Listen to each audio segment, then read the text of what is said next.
Bismillahirrahmanirrahim. Assalamualaikum warahmatullahi wabarakatuh. Alhamdulillahirabbil alamin wassalatu wassalamu ala asyrafil anbiya'i wal mursalin wa ala alihi washabihi ajmain amma ba'd. Pada kesempatan yang berbahagia ini, marilah kita bersyukur kepada Allah Subhanahu wa taala atas segala pemberian nikmatnya. Terlebihnya lagi, bersyukurlah kita atas nikmat Islam dan iman. Juga salawat serta salam kepada panutan kita, junjungan kita, Nabi Muhammad SAW yang telah membawa agama Allah jauh dari tanah Arab hinggalah menyebar ke seluruh penjuru dunia dan kekal sampai detik ini dan sampai masa-masa yang akan datang. Para pemirsa yang berbahagia, bulan Ramadan adalah bulan yang sangat penuh akan keberkahan dan kebaikan. Pada bulan Ramadan, kita sebagai muslim diwajibkan untuk berpuasa. Bulan Ramadan juga adalah bulan yang sangat bersejarah karena pada bulan ini turun wahyu pertama kepada Nabi Muhammad SAW yang berupa surah Al-Alaq ayat 1-5. Pada bulan ini juga kita harus bisa menyeimbangkan keutamaan antara dunia dan akhirat. Karena pada masa-masa inilah kita dihadapkan oleh banyak ujian dan cobaan. Nah, bagaimana kita sebagai hamba yang ingin meningkatkan iman dan takwa kepada Allah Subhanahu wa taala? Pertama-tama, haruslah kita mengenal Tuhan. Orang-orang yang berakal sehat akan berpikir, apa yang membuat segala hal yang telah diciptakan secara alami hidup dalam kepresisian yang amat sempurna. Sebagai contohnya, kenapa matahari dan bulan berbentuk bulat sempurna kalau kita perhatikan lagi? Kenapa tidak kotak? Kenapa tidak datar? Ini adalah contoh-contoh dari pertanyaan yang melibatkan logika. Nah, mari kita berpikir sejenak. Apa yang membuat peletakan orbit, kejadian-kejadian astronomi, dan bencana kosmik terjadi sesempurna itu? Mayoritas akan menjawab, karena kecantikan ilmu fisika dan matematika sebagai bahasa alam semesta. Atau karena alam semesta berkehendak sendiri. Dan lain-lain hipotesis yang bersifat fiksi. Memang benar, fisika dan matematika adalah ilmu yang dapat menjelaskan secara terang segala hal yang terjadi dan yang berlangsung di alam semesta ini. Ibaratkan penyusun alam semesta, manusia telah banyak menemukan cara, penjelasan, dan rumus atas segala kejadian hebat yang terjadi pada Bentala dan Dirgantara. Tapi di balik itu semua, hendaklah kita bertanya, siapa yang menyusun susunan tersebut? Pada logikanya, segala hal yang ada pasti ada penciptanya. Hal tersebut juga pastinya berlaku pada alam semesta. Bagaimana jalan orbit bisa berbentuk bulat sempurna ataupun berbentuk elips? Bagaimana segala sesuatu selalu diliputi dengan pertanyaan yang bertanya, kenapa, siapa, dan bagaimana? Sebuah gerakan tak akan bergerak sendirinya tanpa adanya seorang penggerak. Pastilah ada sesuatu atau satu individu yang menggerakkannya. Dan hal itu pastilah di luar materi. Maka tak lain dan tak bukan ialah Tuhan, Allah Subhanahu wa taala. Jadi dengan ini kita sudah dapat menafikan pendapat-pendapat yang dikeluarkan yang juga menafikan adanya keberadaan Tuhan. Buktinya sudah banyak kita temukan dalam Al-Quran dan kitab-kitab lama sebelum Al-Quran.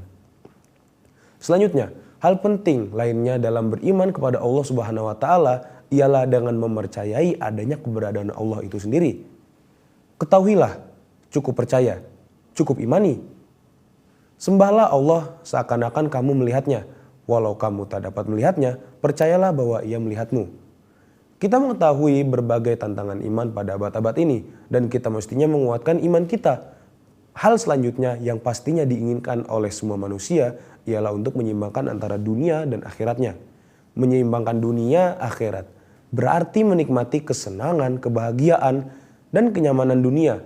Dan hendaknya nanti disambut oleh Ainul Mardiyah di surga atau akhirat.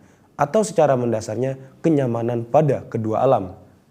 Sebenarnya hal ini dapat saja dijelaskan langsung secara kilat. Penjelasannya mudah. Yang susah hanyalah mengamalkannya saja. Maka dengan ini kita akan sama-sama mengukilnya dengan sedikit komprehensif. Pertama-tama, hendaklah kita percayakan segala hal dan segala perkara itu telah diatur oleh Allah Subhanahu wa taala. Apa yang terjadi hendaklah imani. Kenalilah tugas kita sebagai seorang muslim, yaitu untuk beribadah, menyembah Allah saja dan tidak mensyirikannya. Pada akhirnya itu semua nanti akan kembali kepada kita juga. Sebagai balasannya surga. Allah berfirman pada surah Az-Zariyat ayat 56 yang berbunyi, A'udzubillahi minasyaitonirrajim, Bismillahirrahmanirrahim. Wa ma khalaqatul jinna wal insa illa liya'budun. Yang berarti, tidaklah aku menciptakan jin dan manusia kecuali untuk beribadah kepadaku. Tapi itu pun juga ada syaratnya. Menyembah ke atas Allah harus dilakukan tanpa adanya paksaan. Murni dari jiwa kita sendiri.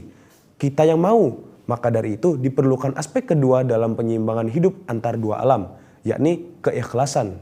Keikhlasan diperlukan dalam kehidupan seorang muslim. Buanglah pola pikir pesimis ke atas diri kita. Bukan karena Allah meninggalkan kita, bukan karena Allah dendam kepada kita. Allah memberikan kesusahan ke atas hambanya yang ia sayangi.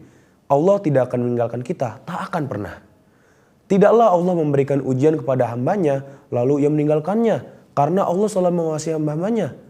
Jadi kalau kita diberikan kesusahan dan ujian, janganlah marah dan sedih.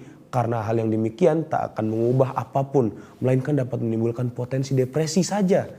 Maka pada aspek berikutnya ialah untuk syukuri segala hal. Segalanya yang ada.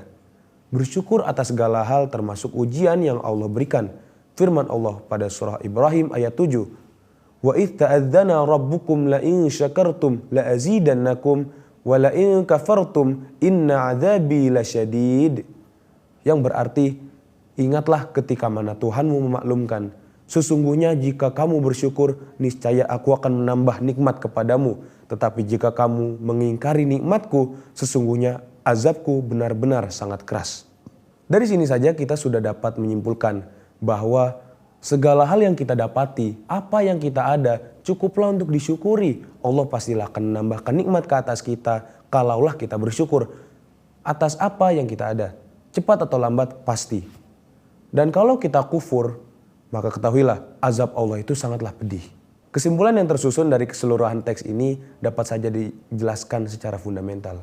Bahwa kita hendaklah mempercayai akan eksistensi Allah. Walau sekiranya tak mungkin, cukup imani. Karena Allah adalah satu-satunya Tuhan dan tak ada yang sebanding dengannya, tak ada sekutu baginya.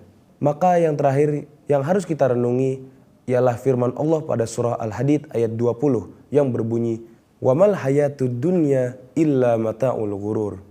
Sekian, apabila ada kesalahan itu datang dari hamba, yang mana disandarkan kepada kita manusia agar kita senantiasa belajar dari kesalahan, dan apabila ada kebenaran itu datang dari Allah Subhanahu wa taala. Syukran. Assalamualaikum warahmatullahi wabarakatuh.